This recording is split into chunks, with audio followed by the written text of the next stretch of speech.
마태복음 7장 6절의 말씀입니다. 마태복음 7장 6절의 말씀인데요. 이 말씀은 마태복음 7장 1절에서 5절에 이어지는 말씀입니다. 그러므로 마태 1장 6절을 일단 읽고 제가 다시 한번 7장 1절에서 6절을 읽을 때 하나님의 말씀이 어떠한 뜻인가. 그래서 늘 말씀드리지만 하나님의 말씀은 설교자의 설교보다 우선시돼야 됩니다. 그래서 일단 제가 같이 한번 마태 1장 6절 읽어봅시다. 시작.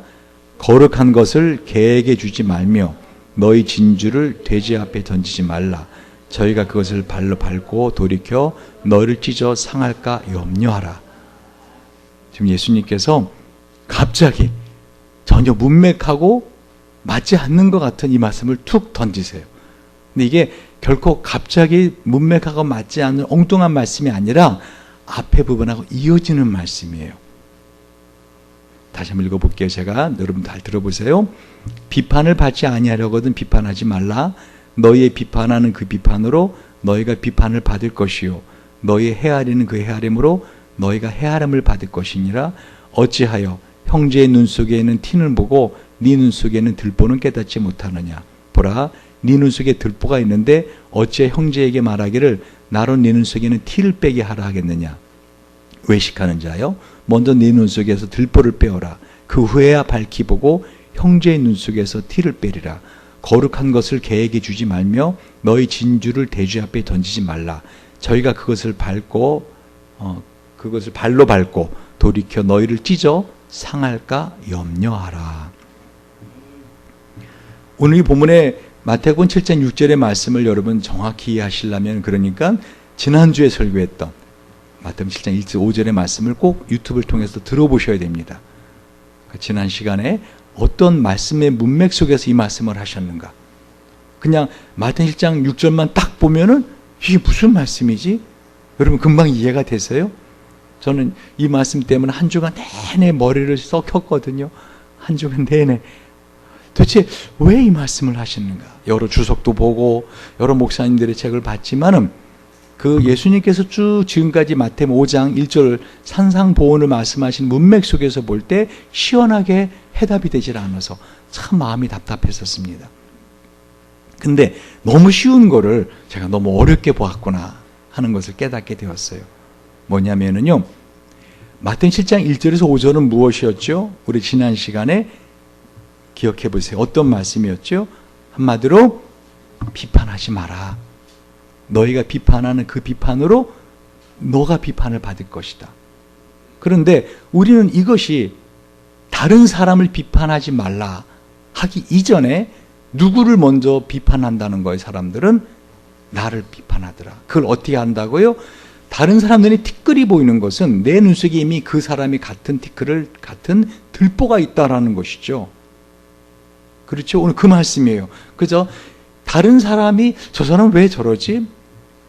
하는 것은 곧 내 안에 그 사람이 갖고 있는 그런 티끌, 문제점, 그것이 나한테 똑같은 결점을 갖고 있다.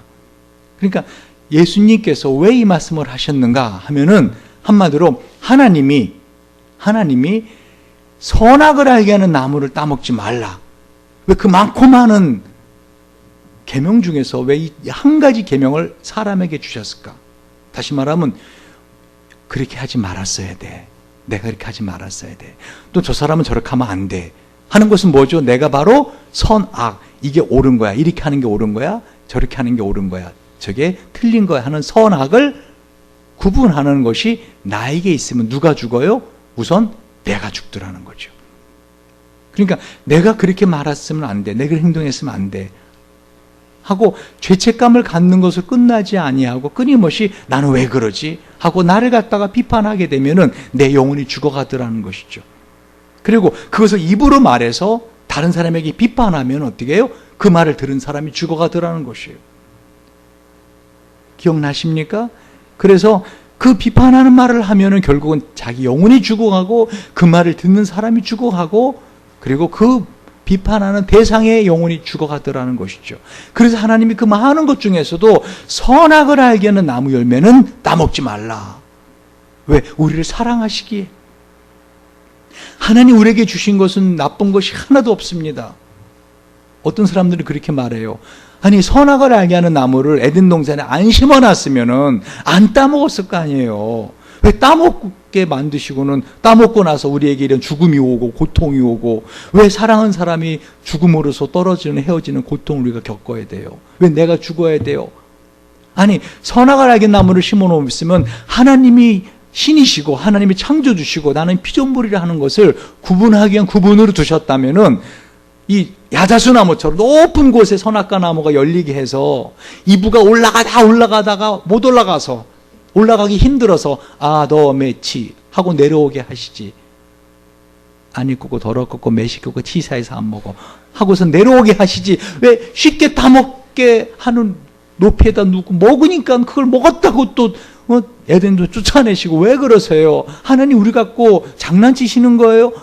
하나님은 그거를 왜 그렇게 심어 놓으셨어요? 하고 그것이 마치 나쁜 나무인 것처럼 하는 분들이 있는데 오해입니다. 하나님에 대한 오해입니다. 하나님은 우리에게 명백하게 말씀하신 거예요. 그것을 먹는 날엔 죽으리라. 그러나 먹지 않으면 어떤 존재라는 걸 알려주 우리가 나는 영원히 사는 존재라는 것을 선악과 나무 우리에게 알려주는 나무예요. 그래서 선악과 나무 옆에 무슨 나무 같이 있었어요? 생명나무 같이 있었던 거예요. 곧 우리가 인생을 살면서 다른 사람에 대해서 비판을 하잖아요. 근데 그 비판은 결국은 나에 대한 비판이 시작을 해요. 근데 그렇게 비판하기 시작하면은 어떻다고요? 내 영혼이 죽어간다고요. 심지어는 그 비판하는 것이 과해지면 분노합니다. 근데 이 분노라는 것은 결국은 그 사람에 대한 분노가 아니에요. 우리가 언제 그 분노가 터져나가죠? 한마디로 말하면은요, 분노할 만한 사람한테 분노를 터져나가요. 아무리 화가 나도요, 현진아, 너 회장님한테 너 화난다고 가서 따지고 드냐? 군내에 벌써 왜 이러는 거예요? 하고서는 화가 힘이 났어. 너에게 무리한 것을 많이 일시켜. 그러면 어떡하지? 내가 이 직장이 그만두면 사표 내면 되지. 회장님한테 가갖고 따지고 들어 안 들어? 끝까지 참지, 끝까지. 물론 마지막에 사표 내는 날은 한바탕 해도 되겠다. 다시 말하면은요, 우리가 누군가 화를 낸다라고 하는 것은 사실은 그 사람에 대한 분노지만은 사실은 어떤 거죠? 그 사람이 내 마음을 상하게 했을 때 같이 그래? 너가 잘났어? 회장이면 다야? 하고 했으면은 분노는 쌓이지 않아요. 다시 말하면 내가 뭔가 분노한다는 것은 아직도 그것이 내 마음에 분으로 남아있다는 것은 내가 그 사람보다 열등한 존재로, 내가 그 사람보다 무력한 존재로 억압을했기 때문에 그게 분노로 남아있는 겁니다. 그 사람으로 화를 내게 내가 같이 화를 내버렸으면 그건 분노의 상처가 되지 않아요. 즉 주님 우리에게 뭘 말씀하시는가 하면은요, 우리 안에 누군가를 비판하는 것, 그것은 너 영혼을 죽는다는 거예요. 선악을 구분하는 것, 너가 스스로 이건 내가 잘한 거야, 잘못한 거야, 저 사람은 잘한 거야, 잘못한 거야, 그것은 하나님에게 맡기라는 거예요. 그래서 성경 거듭거듭 심판이 누구에게 있다? 심판권이 하나님에게 있다. 하나님께 맡기라. 왜? 그것을 내가 마음에 본 것은 내가 죽기 때문에. 그런데 오늘 뚱딴지같이 거룩한 것을 개에게 주지 말며 너희 진주를 돼지 앞에 던지지 말라. 저희가 그것을 발로 밟고 돌이켜 너희를 찢어 상할까 염려하라. 도대체 이 말씀이 무슨 말이냐는 거죠. 첫 번째, 도대체 이 거룩한 게 무엇일까요? 거룩한 것. 이 거룩한 것은요, 저희를 진리로 거룩하게 하옵소서. 아버지 말씀은 진리니이다. 요한복음 17장 17절. 세상에서 가장 거룩한 것은 하나님의 말씀이 진리요, 진리. 진리가 가장 거룩한 겁니다. 곧 복음의 말씀입니다. 그러니까 지금 예수님께서는 이 말씀을 갑자기 말씀하신 게 아니라 지금 산상수훈 마태복음 5장부터 쭉 복음을 말씀하고 있잖아요. 그죠? 가난한 심령이 복이 있나니 하면서 쭉 복음에 대해서 말씀을 하셨잖아요. 할렐루야. 그런데 그 복음이 가장 거룩하다는 거예요. 그러니까 바로 앞에 있었던 7장 1절에서 5절 뭐죠? 비판하지 마라. 너 자신에 대해서 너를 갖다가 비판하지 말고 다른 사람에 대해 비판하지 마라. 이 복음의 말을, 이 거룩한 것을 누구에게 주지 말래? 개에게 주지 말래요. 그리고 돼지에게 주지 말래. 개가 뭐고 돼지가 뭔가 좀 설명을 드리겠지만요. 만약에 이 복음을 그런 사람들에게 주면은 그들이 그 복음을 발로 밟고 돌이켜서 우리를 어떻게 해요? 찢어 상하게 할까 하노라. 이 헬라 원어를 보면 영어가 잘 번역을 했는데 and turn and tear you to pieces. 우리를 갈기갈기 찢어 죽인다. 우리를 갈기갈기 찢어 죽인다.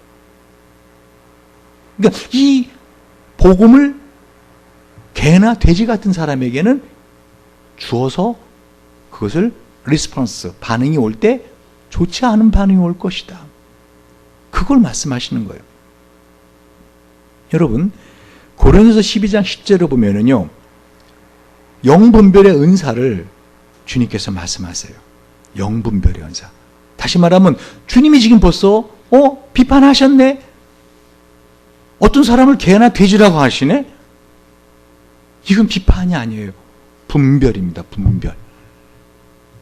다시 말하면 우리가 누구에 대해서 비판하는 것은 우리 영혼을 상하게 하지만 분별은 할 줄 알아야 된다는 거예요. 분별하는 거예요. 영분별에 관해서 주님 말씀하고 있는 거예요. 우리가 이것을 말하거니와 사람의 지혜에 가르친 말로 아니하고 오직 성령의 가르치신 것으로 하니 신령한 일은 신령한 것으로 분별하느니라. 육에 속한 사람은 하나님의 성령의 일을 받지 아니하나니 저희에게는 미련하게 보이며도 깨닫지도 못하나니 이런 일은 영적으로라의 분별함이니라. 신령한 자는 모든 것을 판단하나 자기는 아무에게도 판단을 받지 아니하느니라. 누가 주의 마음을 알아서 주를 가르치겠느냐? 그러나 우리가 그리스도의 마음을 가졌느니라. 고린도서 2장 13절 16절의 말씀. 예수님께서 그러니까 이 개나 돼지 같은 사람에게 이 복음을 함부로 주지 마라. 그들이 그 말씀을 받았을 때 오히려 너에게 공격을 하고 너를 찢어 상하게 할까 염려하라. 그럼 누가 개고 누가 돼지냐라고 할 때 오늘 주님께서는 고린도서 12장에 뭐라고 말씀하시는 거예요? 영분별을 할 수 있다라는 거예요. 영분별의 은사, 그건 고린도 교회 교인 중에서 갖고 있는 은사입니다. 근데 그건 고린도 교회 교인들에게 주신 말씀이지요. 교회를 전체를 갖다가 목양하는 목회자에게는 이 은사를 다 주시는 겁니다. 얘는 목사가 방언의 은사만 갖고 있어. 가르치는 은사가 없어. 또 목사가 가르치는 은사만 있어. 영분별의 은사가 없어. 그럼 어떻게 하죠? 주님의 몸된 교회가 한마디로 완전히 악한 영에게 박살이 나죠. 단지 그 은사를 우리가 얼마나 활용하고 얼마나 주님께서 때가 되어서 그거를 잘 활용할 수 있도록 해주시는 것이지, 고린도 교회에게 주시는 그 은사는 각 교인들이 서로 자기 은사가 더 좋다고 다투는 것이지, 그 목회하는 목회자에게는 어떻다고요? 오늘 고린도서 2장 13절 16절을 보니까 이와 같이 하나님의 영이 이와 같은 것을 신령한 것으로 분별할 수 있다라는 것이에요. 그러면 자, 무엇이 거룩한 건가? 복음이 거룩하다. 이 말씀이 거룩하다. 예수님이 오늘 본문에 보면은요, 거룩한 것을 개에게 주지 말면 너희 진주를 돼지 앞에 던지지 말래. 그러니까 다시 한번 이 거룩한 게 복음이라는 거를 진주라는 말 속에서 말씀하고 있는 거예요. 왜? 이 진주는요, 마태복음 13장 45절에 보면 천국은 마치 좋은 진주를 구하는 장사와 같다라고 하시면서 이 진주가 바로 하나님 나라, 복음이라는 것을 성경은 말씀하고 있어요. 잘 들어보세요. 지난 시간에 설교했던 거를 기억을 하셔야 돼요. 안 그러면 제가 또 다 다시 하면 시간 너무 길어지니까. 그러니까 도대체 이 거룩한 것, 이 진주가 뭐냐? 그것은 바로 자기를 비판하지 말고, 그리고 다른 사람을 비판하지 마라. 침은 입 안에 있을 때는 아무렇지도 않지만 입 바깥에 나오는 순간 더러운 존재가 되는 것처럼 비판하는 말, 그것은 뭐예요? 더러운 말이다. 그래서 베드로후서 2장 22절에 보면요, 이 본문을 우리가 좀 더 이해할 수 있는 말씀을 하셨어요. 베드로 사도가. 베드로후서 2장 22절, 참 속담에 이르기를 개가 그 토하였던 곳에 돌아가고 돼지가 씻었다가 더러운 구덩이에 도로 누웠다는 말이 저에게 응하였도다. 그러니까 이 개가 누군가 이제 서서 여러분 알 수가 있겠죠. 돼지가 누군가. 토하였던 곳에 개는 토했던 것을 다시 먹어요. 아세요? 여러분도 가끔 그럴 때 있죠. 이 토하잖아요. 토하고 나서 너무 과식해갖고 토했는데, 특히 명절날, 그죠? 아주 맛있는 거 먹고, 막 갈비 먹고, 토했어요. 토해가지고. 체해가지고. 근데 고기가 나오니까 또 그건 아까운 거 다 씹어서 또 삼키고, 그리고 또 다시 토하고, 막 그러잖아요. 근데 개는 진짜로 막 토한 거를 자기가 먹어요. 돼지는 씻었는데 더러운 구덩이 다시 도로 눕는다는 거예요. 그러니까 지금 뭐를 말하는가 보세요? 다시 말하면, 내가 이렇게 살지 말아야지. 내가 이렇게 나 자신을 비판하며 나 자신을 갖다가 윽박지르며 살지 말아야지. 나 자신을 하고 회개하고 토했어. 근데 또 해. 내가 왜 그런 말을 했지? 내가 왜 또 그런 행동했지? 나는 왜 이러지? 내가 왜 이렇게 살아야 돼? 나란 인간은 왜 이래? 하고 막 또 돼지처럼 어떻게 해요? 이렇게 깨끗하게 샤워했어. 샤워시켜서. 그때는 다시 더러운 데 가서 또 눕는단 말입니다. 그러니까 주님께서 지금 말씀하신 것은 앞부분에 말씀하고 동떨어진 엉뚱한 소리가 아니라, 그러니까 이 비판하지 말라.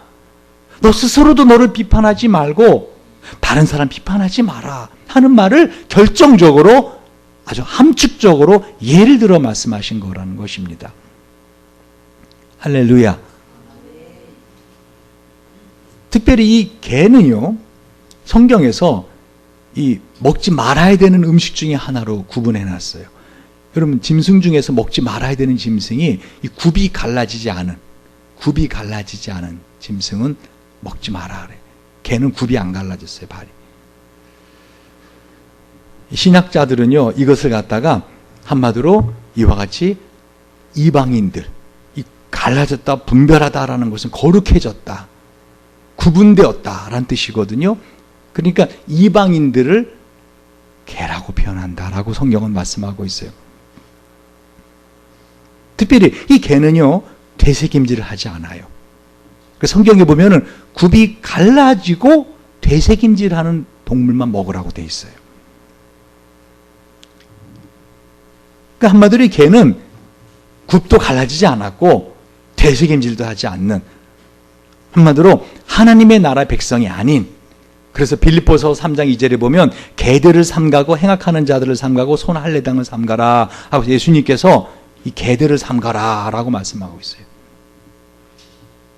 근데 오늘부터 또 여러분 집에 키우는 개들 또 갖다 버리고, 그 개가 아니란 말인데, 이 개가 영적인 개, 하나님 나라 백성이 아닌 이방인. 심지어 예수님이 신이 그렇게 말씀하신 적이 있어요.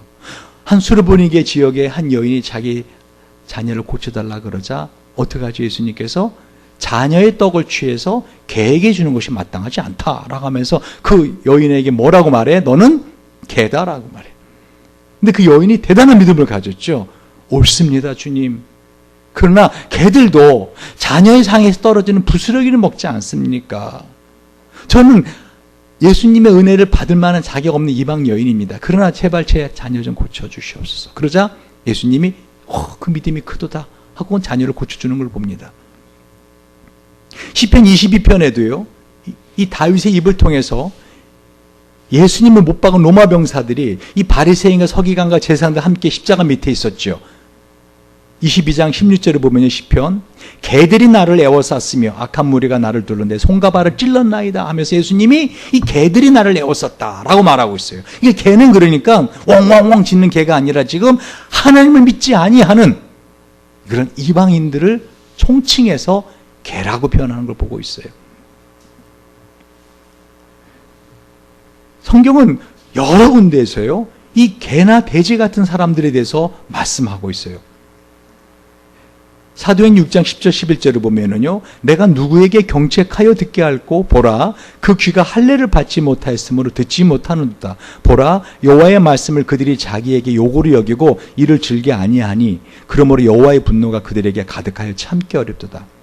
그러니까 이 예수님께서 개나 돼지 같은 사람으로 딱 치부를 해버리는, 예수님이 이게 너무 분명하셔서 제가 정말 소름이 끼칠 정도로 예수님이 두려우신 분이다. 예수님이 일반 하나님의 백성들, 다시 말하면 하나님의 백성들, 소외되고 가난하고 연약하지만 심지어 어린아이들, 그때 당시에는 사람으로 치지도 않았던 어린아이들조차 예수님은 존중히 여기고 그들에게 너무너무 고운 말씀으로 부드러운 음성으로 말씀하시지만 그렇지 않은 사람들에 대해서는 어떻게 이 독사의 새끼들아 하면서 예수님은 단호하게 심지어는 개, 돼지 막 이렇게 표현을 하시는 걸 오늘 본문에도 말씀하고 있는 거예요. 이 마태복음 7장에 6절에 주님께서 하신 이 말씀 누가 말씀하셨다고요? 예수님 말씀하신 거예요. 거룩한 것을 개에게 주지 말며 너희 진주를 돼지 앞에 던지지 말라. 주님께서 지금 사람은 다 똑같은 모습으로 서 있는데 그 사람들 중에서 어떻게 구분해 버리는 거예요? 하나님의 백성들과 그리고 개나 돼지 같은 사람들로 딱 구분을 해버리시는 걸 보게 됩니다. 그러니까 이것이 이 바리새인들이 이 마음의 정죄를 받지, 자기들 돼지라 그러니까 자기들이 제일 싫어하는 게 돼지인데, 그러니까 한 율법사가 나와서 누가복음 11장 45절을 보면은요, 선생님 이렇게 말씀하시니 우리까지 모욕하십니까? 라고 말하는 걸 보게 돼요. 다 알아들은 거예요. 지금 이 말씀을 하시는 예수님의 말씀을, 이거를 다 무슨 뜻인지 이스라엘 사람들은 다 알아들은 거예요. 지금 누구를 개라고 말하는가? 그 이방인들을 말하고 누구를 돼지라고 말하는가? 돼지는 굽이 갈라졌어요. 굽이 갈라졌는데 그러면 먹을 수 있는 그 짐승이잖아요. 그런데 뭐를 안 해? 되새김질을 안 해요. 이게 더 악한 거예요. 뭐냐면 하나님의 백성 같은 모습을 갖고 있어요. 근데 그 속은 뭐예요? 되새김질을 안 해요. 말씀에 되새김질을 하지 않아요. 이게 더 악한 거라는 거예요. 그래서 예수님이 그렇게 바리새인들을 그렇게 싫어하시고 비판하시고 독사의 새끼라고 막 욕을 하신 이유가 그거예요. 왜? 그들은 겉으로 볼 때는 로마인들이 아니에요. 그들은 겉으로 볼 때 이방인이 아니에요. 그들은 겉으로 볼 때는 하나님의 사람들이었어요. 그러나 그들의 영적인 본질은 뭐였다는 거예요? 돼지였다는 겁니다. 그래서 이 악한 이 귀신들이 어떻게 해요? 돼지를 좋아하는 겁니다. 여러분, 이단들이 그래서 믿지 않은 이들보다 더 악한 겁니다. 아예 믿지 않는 사람들은 하나님의 백성 될 수 있는 그 가능성의 부분이 있는데, 이단들은 아예 겉은 양해 가지고 썼지만 속은 뭐예요? 노랗지 않은 이리의 모습을 갖고 있기 때문에. 오늘 주님은 그 말씀을 하시는 거예요. 여러분, 마틴 로즈주스 목사님은 이 본문을 이렇게 해석하세요. 사람들은 다 비슷한데, 다 비슷하잖아요, 여러분. 그죠? 근데 영적인 상태가 개나 돼지 같은 성품을 가진 사람들이 있다는 것입니다. 심지어 그러한 사람들이 교회 내에도 있을 수 있다는 것입니다. 제가 한번 읽어볼게요. 이 본문을 마틴 로준스 목사님 어떻게 해석하셨는가?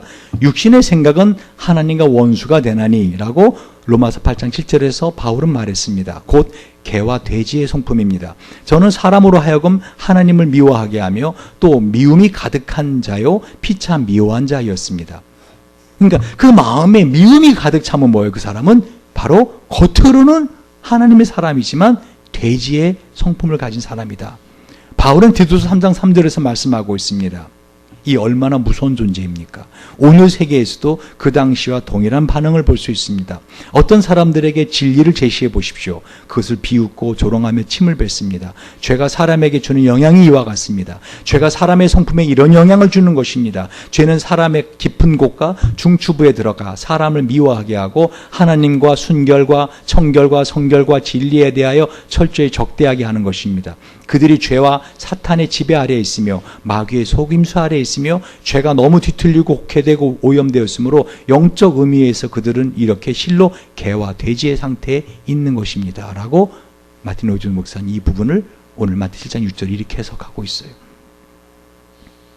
그래서 성경은요, 한마디로 말하면 이 개와 돼지 같은 사람들의 특징을 뭐라고 말하는가? 누룩이라고 말해요. 누룩. 여러분, 이스라엘도 달력을 2개 쓰는 거 아십니까? 오늘 우리가 구정이죠. 설이죠. 음력으로 이제 새해가 시작되었죠. 몰랐다는 겁니까? 음력으로 새해가 시작됐어요. 그렇죠? 다시 새해입니다. 이스라엘도 달력을 2개 써요. 근데 이 이스라엘이 쓰는 달력은요, 우리와 같은 이런 양력을 쓰지만은요, 4월 23일부터 시작되는 다시 말하면 6월절부터 시작되는 아비벌, 그게 음력의 그들의 새해 첫날이에요. 4월 23일이. 그때가 어떤 날이에요? 바로 6월절. 그래서 이스라엘 사람들은 이 새해 첫날, 우리말로 음력, 이 설날, 첫날에 뭐 하는가 하면은요, 집안에 있는 모든 누룩을 다 제거합니다. 모든 누룩을. 누룩이 뭐죠? 곰팡이에요. 집안에는 곰팡이 다 제거해요. 여러분 싱크대들이 물 빠지는데 보면은 싱크대 그 쓰레기, 그 음식물 쓰레기 거기 보면 곰팡이 슬어있죠. 그거 다 제거하고 새로 사든지 하여간 그걸 다 해서는 이스라엘은 어린아이들한테 이 곰팡이를 발견해갖고 그 상금을 줘요, 이날. 왜요? 왜 그러지요? 바로 주님께서 이 새해 첫날 이집트에서 종살이하던 이스라엘 사람들이 애굽을 탈취하는 이 6월절 날 누룩을 제거하고 누룩이 없는 떡을 먹어라. 그게 뭐죠? 무교병. 왜? 누룩은 바로 이 죄를 상징하기 때문에. 이 누룩의 특징이 뭐죠? 옆에 있는 것을 어떻게 해요? 같이 썩게 만듭니다. 옆에 있는 같이 썩게 만들어요. 그러면 지금 이 누룩이 가장 핵심적으로 보여주는 게 뭐냐면 성경 여러 군데서요, 한마디로 죄라는 거예요. 근데 죄가 어떻게 번져나가는가? 어떻게 번져나가겠어요? 죄 있는 사람이 다른 사람의 손을 잡으면 번져나갈까요? 어떻게 누룩처럼 이게 번져나가죠? 말. 비판하는 말, 부정적인 말, 그런 말이 어떻게 해요? 이 누룩처럼 번져나가더라. 이 말이 내 영혼을 썩게 만든다고요. 이 말이, 부정적인 말이, 비판하는 말이, 그 말을 듣는 사람의 영혼을 썩게 만든다고요. 지난 시간에 설교를 다시 들어보라고 하지 않았습니까? 그래서 주님 우리에게 뭐라고 말씀하신 거예요? 빛과 소금이 되라고 한 거예요. 빛과 소금의 특징이 뭐냐면요, 그 자체는 형체가 없어져요.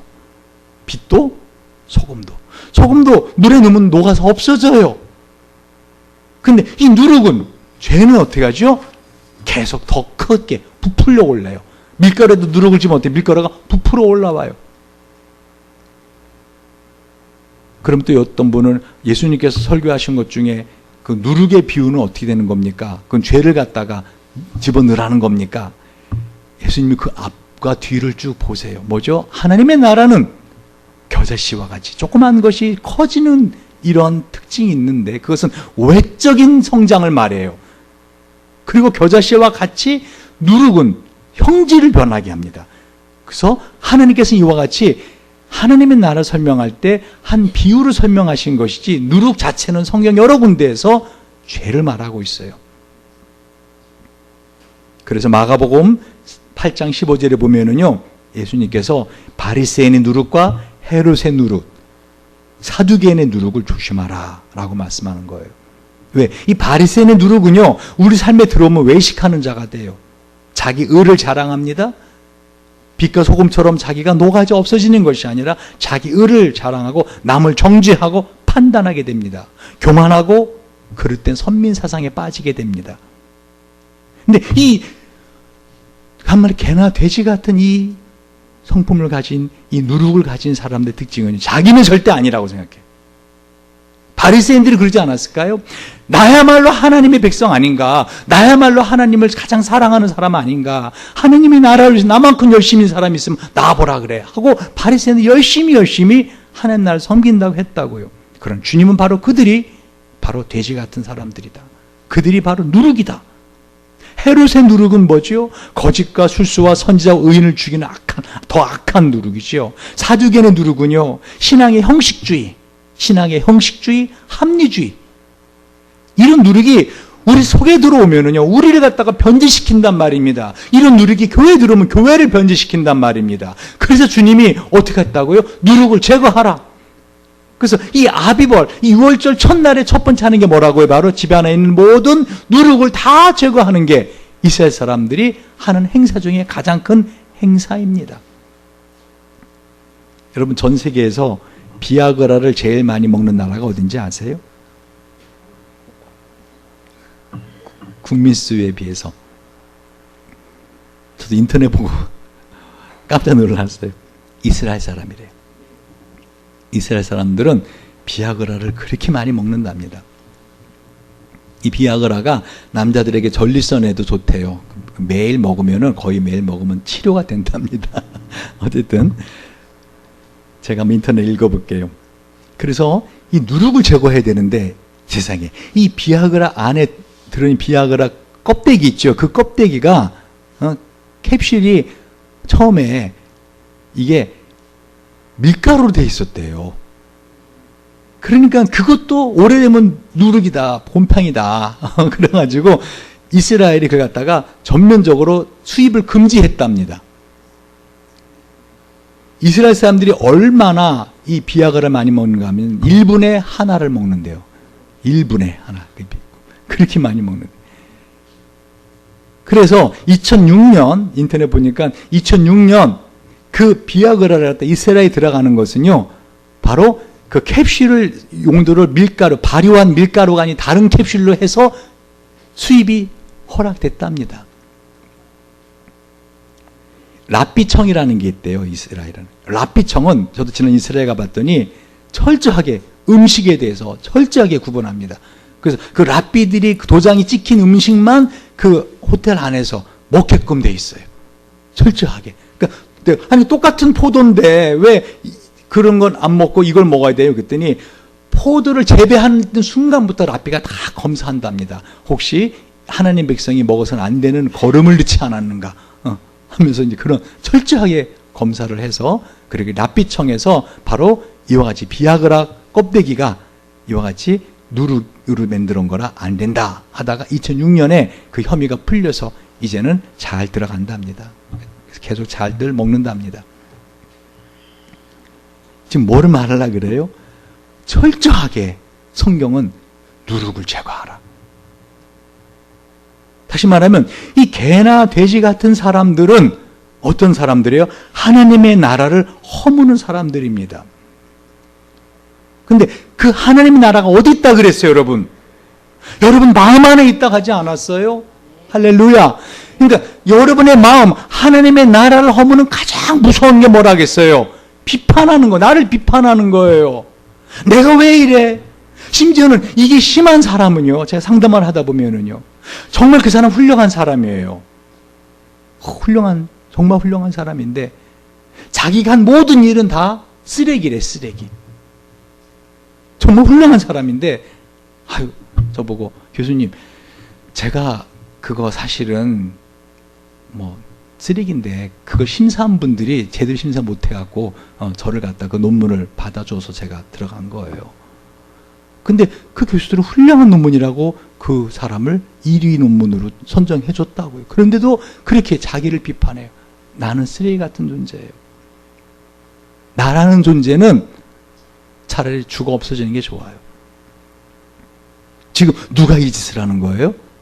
마귀가 우리 마음속에 생각을 집어넣는 거예요. 그러니까 누군가를 많이 비판하는 사람 보면 자기를 많이 비판해요. 그런 사람 열등감이 강해요. 그래서 주님께서 다른 건 몰라도 선악을 알겠는 나무는 먹지 마라 라고 말씀하신 거예요. 왜? 그걸 먹으면 너가 죽어. 너가 너를 비판하고 너가 너를 판단하고, 그리고 다른 사람을 판단할 때 너가 죽고 다른 사람이 죽어간단 말이야. 여러분, 오늘 주님께서는 바로 그 핵심적인 말을 이와 같이 그 거룩한 것, 진주, 하나님 복음, 너를 비판하지 마라 하는 그거를 개나 돼지에게 주지 마라. 부정적이고 비판하는 말을 하지 말라고 토하는 회개를 합니다. 그럼 또다시 오물 같은 말을 누루처럼 계속 만들어내는 사람들 특징, 자신의 생각에 동조하는 사람을 만들기 위해서 어떻게 해요? 부정적인 비판적인 말을 계속 해야 됩니다. 어떻게 해야 돼요 그럼? 사람이 저건 옳고 그런 거 당연히 판단 나지 않아요? 분별하라고 했잖아요. 그럼 비판하지 않으면 어떻게 해야 돼요? 하나님께 나가서 기도로 하나님께만 그것을 쏟아내야 된다는 것입니다. 왜냐하면 개나 돼지 그 두 대상은 지금 우리가 보고 있는 것처럼 바로 마귀의 상징적인 존재들이기 때문에 그렇습니다. 왜요? 마귀의 궁극적인 목적은 뭐죠? 하나님의 나라를 허무는 거예요. 여러분의 마음에 있는 그 하나님의 나라, 여러분의 마음을 힘들게 하는 거예요. 여러분의 마음을 힘들게 하고 여러분의 가정을 힘들게 하고 고통스럽게 하고 이 교회를 고통스럽게 하고 결국 찢어 발기려고 한다니까요. 아까 말씀드렸잖아요.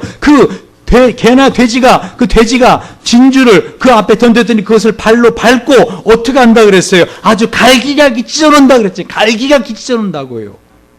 마귀가 원하는 게 뭔데요? 우리의 심령을 갈기갈기 찢어놓는 거예요. 우리의 가정 갈기갈기 찢어놓는 거예요. 우리의 교회를 갈기갈기 찢어놓는 거예요. 비판하지 말라는 것이죠.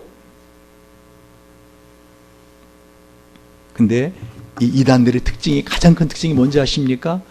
목사들을 비판하게 합니다. 그렇죠? 여러분, 신천지, 혹시 신천지에서 목사를 뭐라고 부르는지 아십니까? 그 인터넷 들어가 보세요. 신천지에서 목사를 뭐라고 부르나 들어가 보세요. 거기서 그들이 신천지 강사가 신천지 사람들한테 교육하는 게 떠요. 개라고 불러요. 야, 그 개 같은 새끼들 있지? 그렇게 말해요. 그리고 목사를 절대로 신뢰하지 못하고 존경하지 못하고. 왜? 그래야 이 말씀을 증거하는 목사에 대한 마음이 어떻게 해요? 담이 쳐져야 은혜를 못 받지요. 그래 안 그래요? 그러니까 마귀가 그 일을 하는 거예요. 재미난 말씀 하나 할게요. 이 말씀이 워낙 딱딱하다 보니까. 조기원 목사님 알죠, 여러분? 우리가 꿈꾸는 교회. 조기원 목사님이 목사 안수를 받고, 여러분 목사 안수를 받으면은요, 그 목사 안수 받은 사람이 그 목사 안수 예배 때 마지막 축도를 하게 해줘요. 근데 그렇게 떨렸답니다. 난생 처음 해보는 축도 아닙니까? 목사 처음 안수되고. 그래서 이렇게 말했대요. 지금 갓 안수받은 따끈따끈한 새끼 목사입니다. 제가 혹시 실수해도 은혜로 덮어주시기 바랍니다. 기도하시겠습니다. 이제는 우리 주 예수 그리스도냐 하고 축도를 했대요. 그런데 그걸 많이 보고 있던 아들이 있어요. 근데 집에 왔는데 이 아들이 엄마랑 먼저 왔는데 아빠가 들어오니까 그 문 앞에 서로 계단에 앉아 있다가 뭐라고 한지 알아요? 아빠, 이제 아빠 목사 새끼 된 거야? 야, 그 새끼 목사하고 목사 새끼하고 순서 바꾸면 안 돼. 그렇게 말했대요. 근데 그 조기현 목사님이 어느 날 저한테, 형님, 제가 재밌는 얘기 하나 해드릴게. 뭔데? 어떤 부흥사 목사님이 예전에 가수였었는데 부흥사가 돼가지고 찬양을 인도하는데 사람들이 힘이 없게 찬양하더래. 사막에 샘이 넘쳐 흐르리라, 사막에 꽃이 피어 향기 내리라. 근데 그 찬양을 힘이 없이 하니까 이 부흥사 목사님이 자, 따라들 하세요 하더니 시작! 사막에 샘이 넘쳐 흐르리라, 사막에 꽃이 피어 향기 내리라, 그 누가 아무리 자기네 땅이라고 우겨도 독도는 우리 땅 하고 엉뚱한 예전에 부르던 습관이 나와가지고 사람들이 펑찐 거죠. 그러니까 왜 이렇게 찬양을 힘없게 부르십니까? 왜 부르다 마십니까? 다시 처음엔 잘 나가. 사막에 샘이 넘쳐 하다 그 부분에 보면 그 누가 아무리 자기네 땅이라 우겨도 독도는 우리 땅 그러더래. 모르는 거예요. 제가 그저께 우리 수원중앙침례교 고명진 목사님 만났는데 이 고명진 목사님이 하시는 말씀, 저보고 훌륭한 목사가 되는 비결 하나 알려줄게. 뭔데요? 그랬더니 이동원 목사님이, 지구촌 이동원 목사님이 하신 말씀인데, 교인들에게 똑같은 설교를 100번을 하래. 똑같은 설교를 100번을 하래. 말 하나, 토시 하나 틀리지 말고. 동일한 말씀에 은혜를 받게 해야 훌륭한 목사래. 제가 여기서 결심을 해야 될 판입니다, 지금. 만약에 똑같은 설교를 100번을 했는데, 그거를 듣기 싫다고 그러면은, 그거는 은혜 못 끼친 목사야. 똑같은 설교 100번을 해도 은혜를 끼쳐야 돼. 그러면서 하시는 말씀, 어느 갓 목사 안수 받은 목사가 새롭게 부임해간 교회 설교를 하는데, 오병이어 기적 설교를 하는데, 예수님께서 떡 5덩어리로 5,000명을 먹여 남았다는 말씀 아시죠? 오병이어. 근데 이분이 너무 긴장해서, 이 젊은 목사가 너무 긴장해서 뭐라 했는지 알아요, 설교를? 여러분, 예수님께서는 떡 5천 덩어리로 5명을 먹이고 남으셨습니다. 그랬더니 그 장로님이 그걸 가만히 듣고 있다가 끝나고 나서 딱 와서 정정을 요구하시더래요. 목사님, 그 떡 5덩어리로 5천 명 이상을 먹이신 거지, 떡 5천 덩어리로 5명 먹인 건 그건 아니지 않습니까? 근데 처음 부임해간 교회인데 너무너무 자기가 힘이 들더래, 마음이. 이 젊은 목사가 한 주간 내내 가슴을 끙끙끙 앓다가 다음 주에 똑같은 본문으로 역시 설교를 했대요. 정정 설교. 그래서 이번에는 정확하게 예수님께서는 떡 5덩어리로 5천 명을 먹이고도 남으셨답니다. 근데 그 장로님 앞에 앉아서 딱 뭐라고 한지 아세요? 지난주에 먹다 남은 거 갖고 먹이셨겠지. 지난주 남은 거 갖고 먹었겠지. 그렇게 말하더래. 그래서 젊은 목사가 마음에 시험이 들어가고 결국 교회를 시름시름 하다가 사임하고 나왔다고. 제가 왜 이 말씀을 드려요? 여러분, 지금 주님은 뭐를 말씀하시려 하는가 가만히 들어보세요. 마귀가 뭘 노리는가를 보세요. 여러분의 인생에서 정말 하나님의 은혜로, 하나님 말씀으로 새롭게 살아가야 되는데, 마귀가 하는 첫 번째 일 중에서 하나가 뭐라고? 이와 같이 바로 자기 자신, 내 안에 하나님의 나라를, 내가 나를 비판하게 하고, 그럼 어떻게 해요? 이 교회를 비판하게 하더라는 거예요. 영국 에딘버러 제가 졸업한 들어가기 전에 페이스 미션 대학을 공부를 했는데요. 그때 콜린 페캄 총장님이 어느 날 저한테 이런 질문을 하셨어요. 파스터 임, 저보고 꼭 파스터 임 목사라 불러요. 영국 교회가 예전에 부흥했다가 쇠퇴한 이유를 아나? 나한테 물어봐요. 그리고 또 한국 교회가 짧은 시간에 이렇게 부흥한 이유를 아나? 그래서 제가 뭐라고 했는가 하면, 총장님이 그 질문을 하실 때는 거기에 대한 답을 알고 계신 것 같아요. 총장님, 이유가 뭐죠? 하고 제가 다시 물어봤어요. 그랬더니 영국 교회가 쇠퇴한 이유는 이 영국 교회 안에 귀납법적 성경 공부가 들어와서야. 깜짝 놀랐어요. 네? 그 이전에는 이 목사의 메시지가 하나님의 메시지냐가 사람들은 순종하고 그 말씀대로 살려고 노력했어. 근데 귀납법적 성경 공부가 들어오자, 너만 목사냐? 너만 성경에서 이걸 그렇게 보냐? 난 이렇게 본다 하자, 그들의 삶은 한마디로 가정으로 다 돌아가고 가정도 다 무너지기 시작했어. 한국교회가 부흥한 이유가 뭔지 아나? 뭔데요? 한국교회가 곧 쇠퇴할 것에. 그게 벌써 거의 20년도 지난 이야기. 20년이 뭡니까? 20년, 30년 가까이 되니까. 근데 그분이 금방 한국에 쇠퇴할 것에. 왜요? 지금 한참 부흥 잘하고 있는데요. 한국 선교 잘 감당하는데요.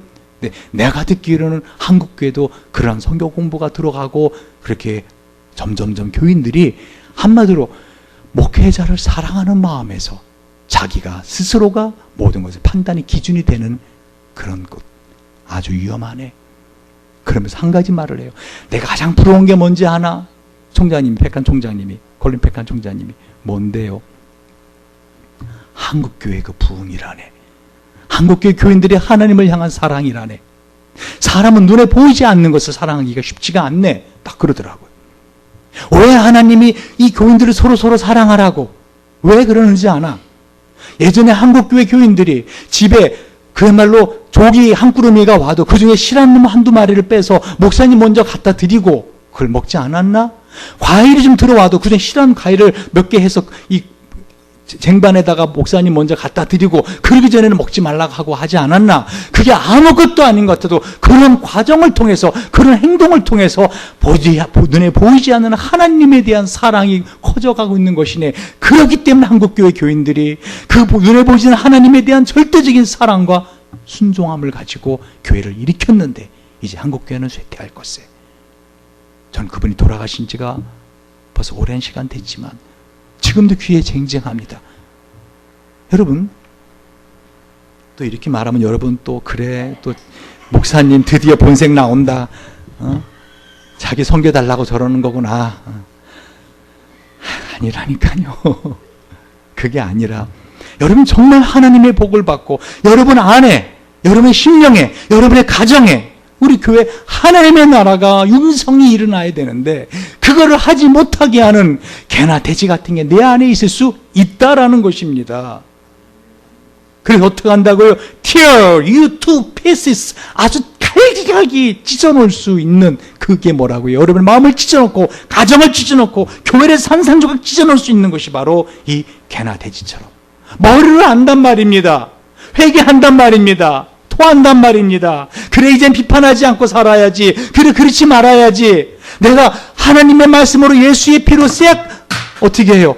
정결하게 샤워하고 살아야지 하고는 다시 또 자기를 비판하고 자기를 갖다가 또 비판하고 다른 사람을 비판하는 그런 개나 돼지 같은 자리로 들어가지 말라는 것입니다. 말씀을 정리합니다. 말씀드린 것처럼 이 부분의 말씀이 참 어려워 제가 여러분의 설교를 이 부분을 같이 설교한 분들 보다 오카노 목사님이 하신 설교가 오늘 본문하고 정확하겠다. 제가 한번 읽어봅니다. 그냥 오카노 목사님 설교집에서 인용해 왔습니다. 어떤 교인에게서 옥 목사님에게 소포가 왔는데요. 그 옥 목사님의 설교집을 보고 베껴서 설교했다는 자기 담임 목사의 설교 녹음 테이프하고 옥 목사님이 그 설교집 있거든, 책이 있거든. 그거를 밑줄 다 그어가지고 우리 목사님이 옥하는 목사님 설교를 이거 다 베껴서 이렇게 설교했습니다. 이래도 되는 겁니까? 하고 옥하는 목사님한테 그게 소포가 왔다는 거예요. 본인 이름은 밝히지 않고 그래서 옥하는 목사님이 이렇게 말씀하셨어요. 해 아래 새 것이 없는데 수천 년 동안 이 본문을 가지고 얼마나 많은 주의 종들이 선배 목사님들이 설교를 했는데 이와 같이 자기 담임 목사를 사랑하지 않고 설령 허물이 있다 할지라도 덮어주지 아니하고 이와 같이 다 밑줄 그은 그분이 은혜 받을 수 있었을까 여러분? 저거 봐라. 저 오카노 목사님 설교 이거 내가 책 갖고 있는 그분들 산 거야. 이거 또 인용하네. 이거 또 인용하네. 남의 설교 또 도용하네. 이렇게 말씀하셨어요. 오카노 목사님. 지난번 민경배 목사님 설교를 들으신 분들은 공감하셨을 것입니다. 제가 테이프를 통해 들어보니까 이 민경배 목사님이 그러니까 사랑의 교회 오셔서 설교를 하셨나 봐요. 근데 민경배 목사님이 이 삭개오하고 니고데모를 혼동하신 거예요.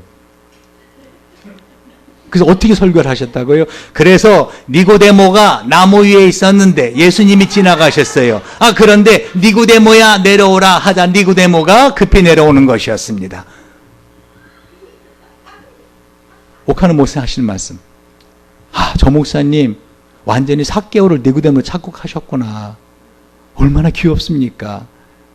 여러분 이 강단에 올라서서 흥분하다 보면은요 이름이 왔다 갔다 합니다. 저도 옛날에 다윗을 사울이라 했고 사울을 다윗이라 한 적이 있습니다. 오카노 목사님. 우리 목사님이 너무 긴장하셔서 우리에게 좋은 설교를 해주시려고 하다가 저렇게 약간 혼동을 하셨구나 하면 오히려 더 큰 은혜가 됩니다. 근데 저에게 이 편지를 보내고 그 자기 담임 목사 설교 테이프를 보낸 성도는 그걸 못 참은 겁니다. 세상에 목사가 되어서 삭개오와 니고데모도 구별 못하나 이렇게 하면 끝이 없는 겁니다. 비판한 눈으로 바라보면 끝이 없는 겁니다.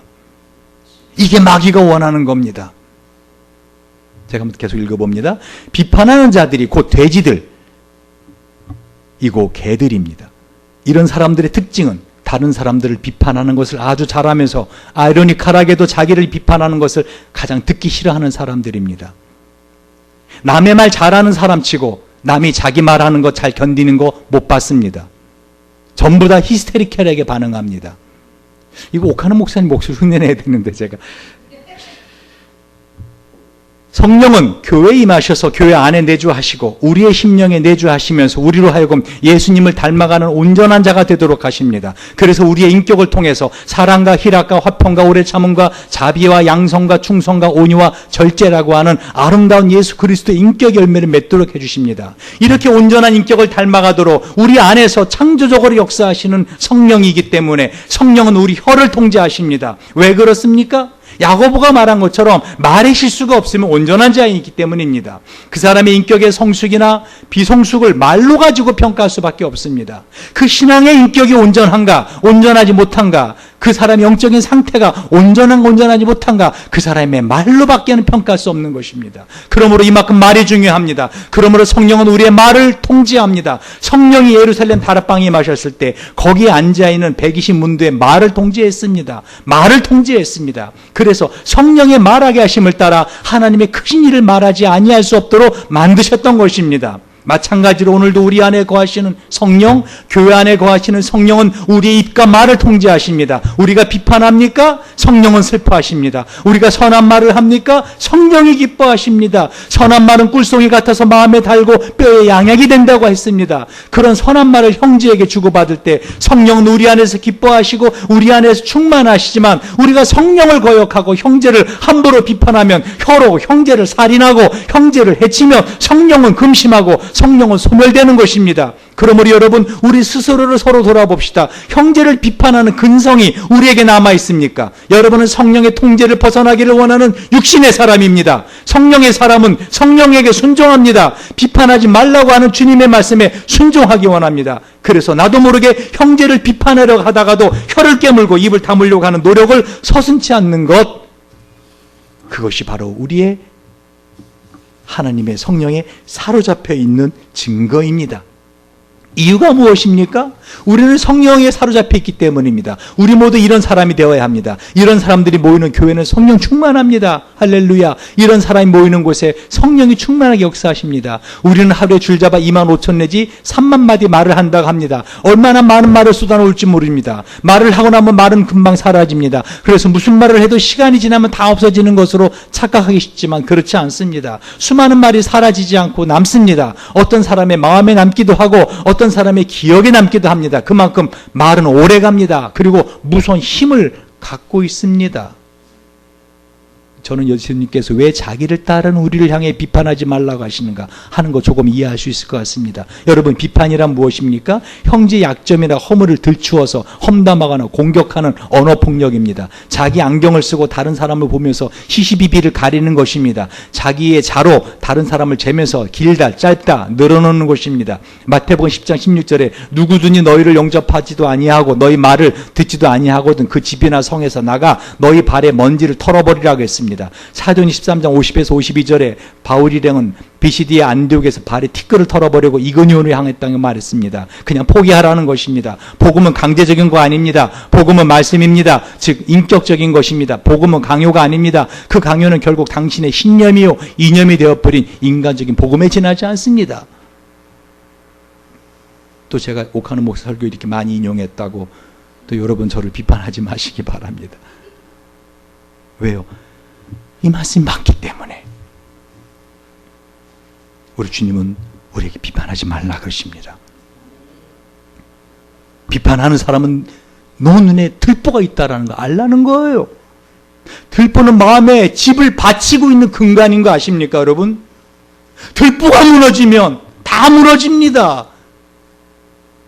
가장 살기 힘든 아내가 어떤 아내라고 잠언은 말하고 있는지 아십니까?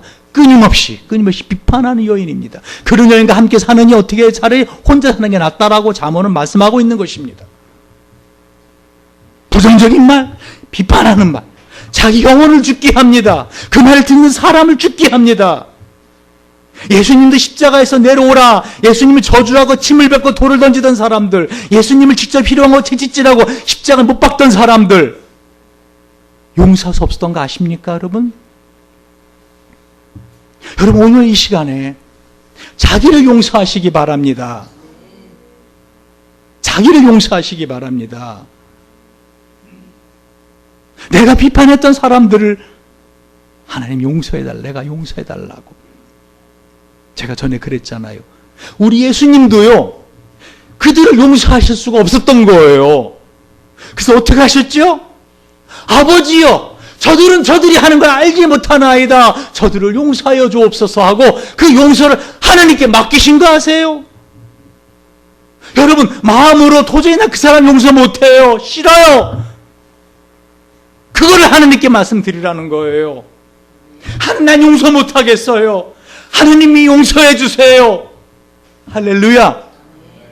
그러나 분명한 사실은요, 비판을 하기 시작할 때 내가 나를 비판하는 것이 먼저 시작된다는 거예요. 주님은 그런 우리를 사랑하십니다. 마귀가 우리 마음속에 비판하는 말을 집어넣습니다. 너는 왜 그러니? 너 왜 그때 그런 말을 했니? 너 왜 그때 그렇게 행동했니? 넌 그러면 안 돼. 그리고 가정을 산산조각 냅니다. 교회를 산산조각 냅니다. 제가 여러 가지로 부족한 목사입니다. 기도하면서 제가 다른 건 몰라도요, 적어도 하나님의 뜻을 좀 이뤄가고 싶어서 조그만 거 하나라도 기도하며 할 때 영적 분별로 제가 교회를 여기까지 끌고 옵니다. 분명한 사실 주님이 저를 통해서 이 교회를 그렇게 인도해가고 있다고 저는 확신합니다.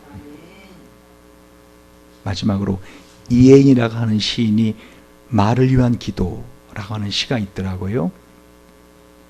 내가 이 세상에 태어나 수없이 뿌려놓은 말의 씨들이 어디서 어떻게 열매를 맺었을까 조용히 헤아려 볼 때가 있습니다. 무심코 뿌린 말의 씨라도 그 어디선가 뿌리를 내렸을지도 모른다고 생각하면 왠지 두렵습니다. 덜어는 허공으로 사라지고 덜어는 다른 이의 가슴 속에서 좋은 열매를 또는 언짢은 열매를 맺기도 했을 언어의 나무. 주여, 내가 지난 언어의 나무에도 멀고 가까운 이웃들이 주고 간 크고 작은 말의 열매들이 주렁주렁 달려 있습니다. 둥근 것, 모난 것, 밝은 것, 어두운 것, 향기로운 것, 반짝이는 것. 그 주인의 얼굴은 잊었어도 말은 죽지 않고 살아서 나와 함께 머뭅니다. 그 주인의 얼굴은 잊었어도 말은 죽지 않고 살아서 나와 함께 머뭅니다. 이 시간 기도하시겠습니다. 이 시간 기도할 때 자기 오른손을 가슴에 대고 조용히, 그러나 하나님이 왜 지금까지 나의 심장을 뛰게 하시고 살게 하시는지, 그것은 지금까지 내 안에서 참으로 부정적인 말, 비판하는 말로 혹시 그 말이 씨가 된다겠는데 그 씨들이 내 속에서 부정적으로 자라서 나도 모르게 입만 열면 부정적인 말이 나오고, 나도 모르게 입만 열면 비판하는 말이 나오고, 나도 모르게 입만 열면은 이와 같이 마귀가 내 마음속에 심어놓은 생각의 말들이 내 생각인 줄 알고 내 말인 줄 알고 자꾸 악한 것들이 나왔다면 이 시간 회개합시다.